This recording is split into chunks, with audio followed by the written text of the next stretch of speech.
ይህን ሁሌ ማስታወስ። without commitment you never start. Same importantly, without consistency you never finish. ማንኛውም አይነት ነገር መጀመር ከፈለግ በመጀመሪያ ያን ነገር ለመጀመር ቁርጠኛ መሆን አለበት። ቁርጠኛ ያልሆነ ሰው መጀመር አይችልም። በቀጣይነት ደግሞ አላደረገ አይጨርስም። ይህን ሁሌም እንድታስታውሰው ፈልጋለሁ። ቁርጠኝነት ማለት ውሳኔ ነው። ተራ ውሳኔ ሳይሆን የማያዳግም ውሳኔ። ዱ ኦር ዳይ። ለአንድ ነገር ቁርጠኛ ስትሆን ያንን ነገር ለማድረግ የማያዳግም ወይም ሊቀለበስ የማይችል ውሳኔ አድርጋል ማለት ነው። ያንን ካደረግ አንተ ለዛ ነገር ቁርጠኛ ማለት ነው። በሌላ አነጋገር ያንን ነገር አደርገዋለሁ ወይም ሞታለሁ። በአንተና በማድረግ መካከል ሊለያችሁ አንተን ከማድረግ ሊለይ የሚችል ሞት ብቻ እንደሆነ ካስቀመጥ ያኔ ቁርጠኛ ሆናል ማለት ነው። አንድ ጊዜ አንድ ጀነራል ወታደሮቹን ይዞ ለጦርነት ወደ አዴት ደሴት ያመራል። ጀነራሉ አንድ ነገር ጠንቅቆ ያውቅ ነበር። ያም ካለ ቁርጠኝነት ማሸነፍ እንደማይቻል ጠንቅቆ ያውቅ ነበር። ወታደሮቹም ቁርጠኛ እንደሆኑ ስለፈለገ ለወታደሮቹ የመጡበትን ጀልባ እንዲያጋዩ አዘዘ። ወታደሮቹም ለጀነራሉ ትዕዛዝ መሰረት የመጡበትን ታንኳዎች ጀልባዎቹን አጋዩ፣ አፈነዱ። እነዚያ ወታደሮች ጀልባቸውን ስላጋዩ ወይም ስላፈነዱ የሚኖራቸው አማራጭ ሁለት እንደሆነ አውቀዋል፣ ማሸነፍ ወይም መሞት። ላለመሞት ደግሞ ማሸነፍ እንዳለባቸው ስላወቁ ለማሸነፍ ቁርጠኛ ሆኑ። ውጊያውንም ተዋጉ። በመጨረሻም ጦርነቱ ተሸነፉ። ቁርጠኛ ስትሆን የሚኖር አማራጭ ሁለት ነው። ያንን ነገር ማድረግ ወይም መሞት። መቼ መሞት እንደማትፈልግ እርግጠኛ ነኝ። መሞት ካልፈለግ የሚኖር አማራጭ አንድ ነው፣ እሱም ያንን ነገር ማድረግ። ቁርጠኝነት ቁራጥ የሆንክበትን ነገር እንድታደርጉ የማድረግ ኃይል አለው። ያኛው ወታደሮች ለማሸነፍ ቆረጡ።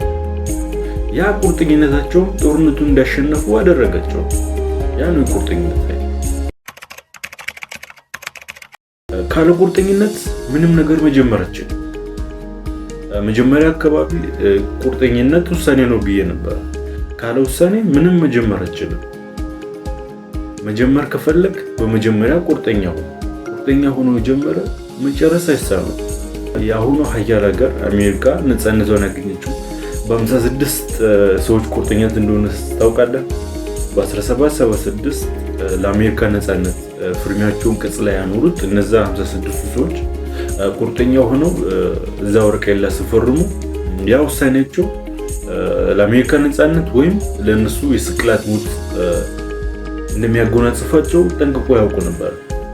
የስቅላት መስዋዕትነትን ለመክፈል በመቆረጣቸው ምክንያት ነበረ የአሜሪካ ነፃነት እርምጃ ተጀመረው። ትልቅ ህልም አለ። ያንን ህልም ለማሳካት በመጀመሪያ አንተ ቁርጠኛ መሆን አለብህ። ቁርጠኛ ስትሆን የሚኖር አማራጭ ሁለት ነው፣ ህልም ማሳካት ወይም መሞት። መሞት እንደማትፈልግ አውቃለሁ። ስለዚህ የሚኖር አማራጭ አንድ ነው፣ እሱም ስኬት ብቻ፣ ህልም ማሳካት። ቁርጠኝነት ውሳኔ ነው ብያለሁ። ተራ ውሳኔ ሳይሆን የማያዳግም ውሳኔ። ቁርጠኛ መሆን ከፈለክ የማያዳግም ውሳኔ ልትወስን ይገባል። ቁርጠኛ ለመሆን እንዲህ ብለህ ወስን፣ ወይ አደርገዋለሁ ወይም እሞታለሁ። ዱ ኦር ዳይ።